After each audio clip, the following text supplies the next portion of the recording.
Shalom. This week's Sedra Re'eh. At the start of this week's Torah portion, the message about crossing the Jordan River is delivered to the Jewish people. Moshe said, "You are about to cross the Jordan River to enter and possess the land that your God is assigning to you. When you have occupied it and settled in it, take care to observe all the laws and rules that I have set before you on this day." In his commentary to these verses, Rashi notes, "The miracles that will be done for you during your crossing of the Jordan shall be a sign for you that you will indeed come into and inherit the land."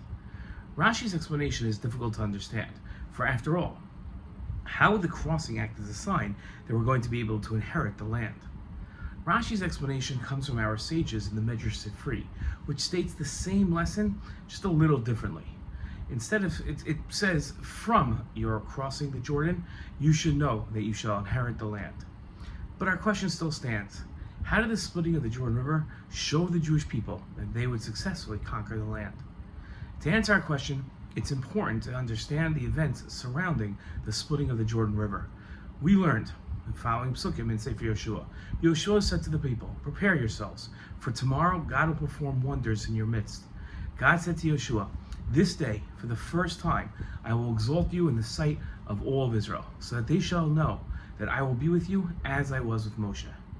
By this, Yehoshua continued, "You shall know that our living God is among you, and that God will dispossess for you the Canaanites, the Hittites, the Chivites, the Perizzites, the Girgashites, the Amorites, and the Jebusites. When the feet of the Canaan bearing the ark of God, the sovereign of all the earth, come to rest in the waters of the Jordan, the waters of the Jordan, the water coming from upstream, will be cut off and will stand in a single heap."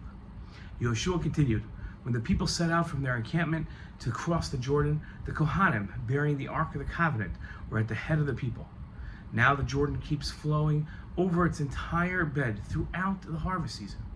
But as soon as the bearers of the Ark reached the Jordan, these Kohanim, and the feet of the Kohanim bearing the Ark dipped into the water at its edge, the waters coming down from upstream piled up in a single heap and a great way off at Adam, the town next to Zeratan. And those flowing away downstream to the sea of the Arava, the Dead Sea, ran out completely.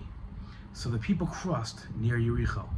When the entire nation had finished crossing the Yarden, God said to Yoshua, 'Select 12 individuals from among the people, one from each tribe, and instruct them as follows. Pick up 12 stones from the spot exactly in the middle of the Jordan River, where the Kohanim's feet are standing. Take them along with you and deposit them in the place where you will spend the night. This shall serve as a symbol among you. In time to come, when your children ask, 'What is the meaning of these stones for you?' you shall tell them, 'The waters of the Jordan were cut off because of the ark of God's covenant. When it passed through the Jordan, the waters of the Jordan were cut off. And so these stones shall serve the people of Israel as a memorial for all time.'" The splitting of the Jordan River, allowing the Jews to cross its waters, was done to demonstrate that God was with the Jewish people, with Yoshua, as much as God was with the Jewish people during Moshe's time. This demonstration gave the Jewish people the confidence to know that when they went to war against the people of Canaan to conquer the land, God would be with them and they would succeed. 3,000 years later, very little has changed. The Jewish people are still waging war to conquer the land from its enemies, and many of us are still pensive about whether we'll succeed.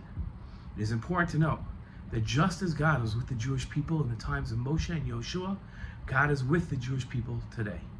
Shalom.